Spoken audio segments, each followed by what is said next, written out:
At ngayong bispiras ng araw ng mga patay, agaw pansin ang hilera ng mga nagtitinda ng iba't ibang pagkain dito sa loob ng sementeryo. Yung tindahan ng lechon. Tuwing bispiras, tulad ngayon, 1 hanggang 2 lechon lang. Pero pagdating ng araw ng mga patay, umaabot ng hanggang 15 hanggang 18 pa nga na lechon ang nauubos dito sa Sementeryo del Norte.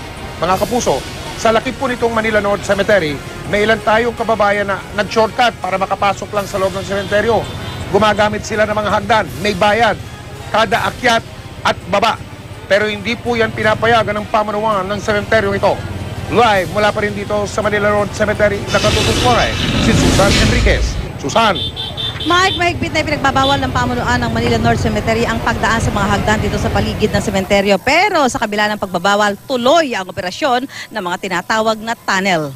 Pader lang ang pagitan ng Manila North Cemetery sa lungsod ng Caloocan. Sa lawak ng sementeryo, hindi nakapagtatakang gumawa ng paraan ng mga dumadalaw sa puntod na humanap ng mas madaling daan. 3 ang gate ng Manila North Cemetery. Sa gate 3, mas malapit ang mga tinatawag na tunnel. Dito po tayo sa Tagaytay Road, bahagi po ito ng Caloocan City. Makikita nyo puro bahayan, yan, marami nga nagtitinda. Pero may napansin ako dito, may nakalagay ho dyan, Daan Norte, dito, FPJ, RIP.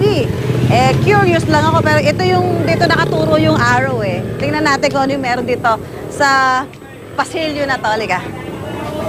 May nakita kasi ako nakalagay, Daan Norte, dito, FPJ, RIP. Ano ibig sabihin nun? Fernando po Jr. po. Abay, pero bahay nyo to? Opo. O, tingnan natin kung ano meron sa loob. O, pasilyo. Eto, pasilyo. Bahay-bahay pala to, mga pinto-pinto. May mga nakatira dito, ano? Ayan. Kasi sa amin wala ilaw. Alin? Ang bahay niya, wala ilaw. Eto, bahay nyo. O, bahay ni Alimbet. O, ayan, natutulog. Ito muna tayo. Po sa ipag po. Pasok tayo. Eto, ngayon, ito ay bahay to. Opo. Sino may-ari ng bahay na to? Kayo po ang may-ari ng bahay na to. Kasi nakita ko doon sa labas, may nakalagay na dito, Daan Norte. Ano ibig sabihin nun?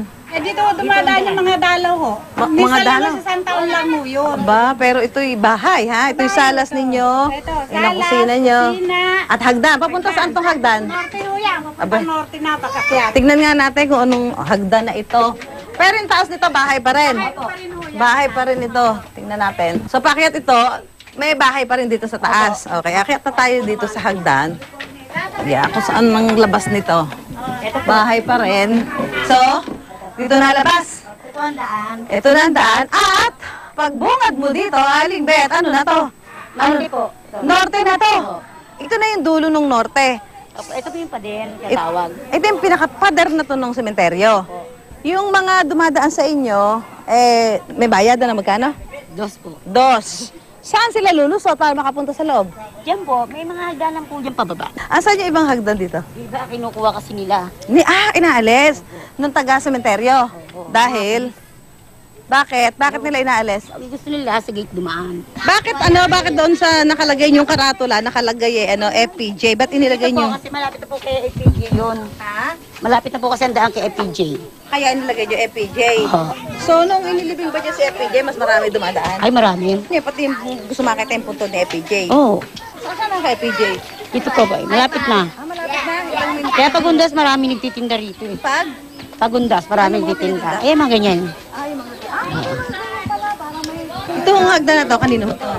Doon po sa, amin po yan, pang private po ng namin po ito. Pag pupunta kayo dito. Oo, tsaka po, alis po dito kasi kami po nagbabantay.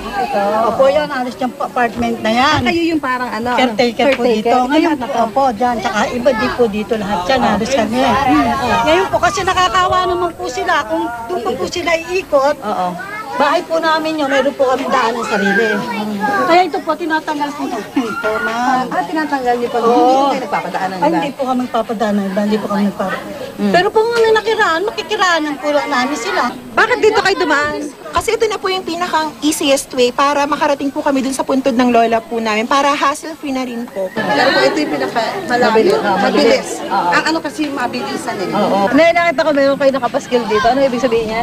Daan palabas ho yan kasi yung iba, lakad na lakad, hindi lalabas sila dadaan. Kaya ako na nagturo, ito, daan palabas.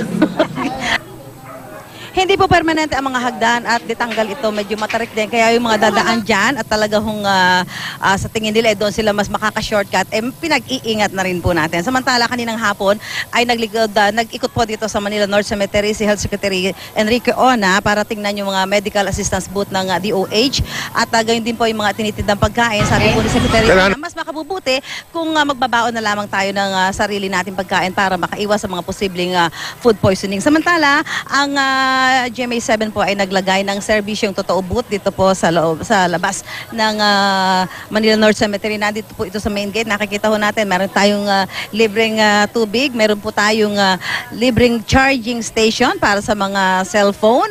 Pwede din ho ang libreng tawag, yung mga emergency calls. At meron din ho dito mga binibigay na kandila, may ballpen, libreng alcohol. At gayon din po, pwede po kayo maglagay dito ng inyong mga plastic bottles, yung mga pinaglagyan ho ninyo mainom na tubig, ayan, para hindi ho kayo makadagdag doon sa mga nagkakalat dyan sa loob ng Manila North Cemetery. Ito po ay bukas hanggang bukas, alas 10 ng gabi. Mike? Susan, yung pinakita mong hagdan kanina na may bayad, ano yan, buong magdamag?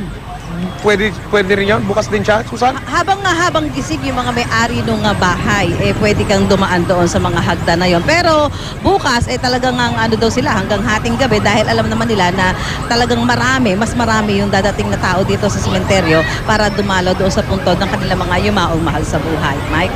Maraming salamat, Susan Enriquez.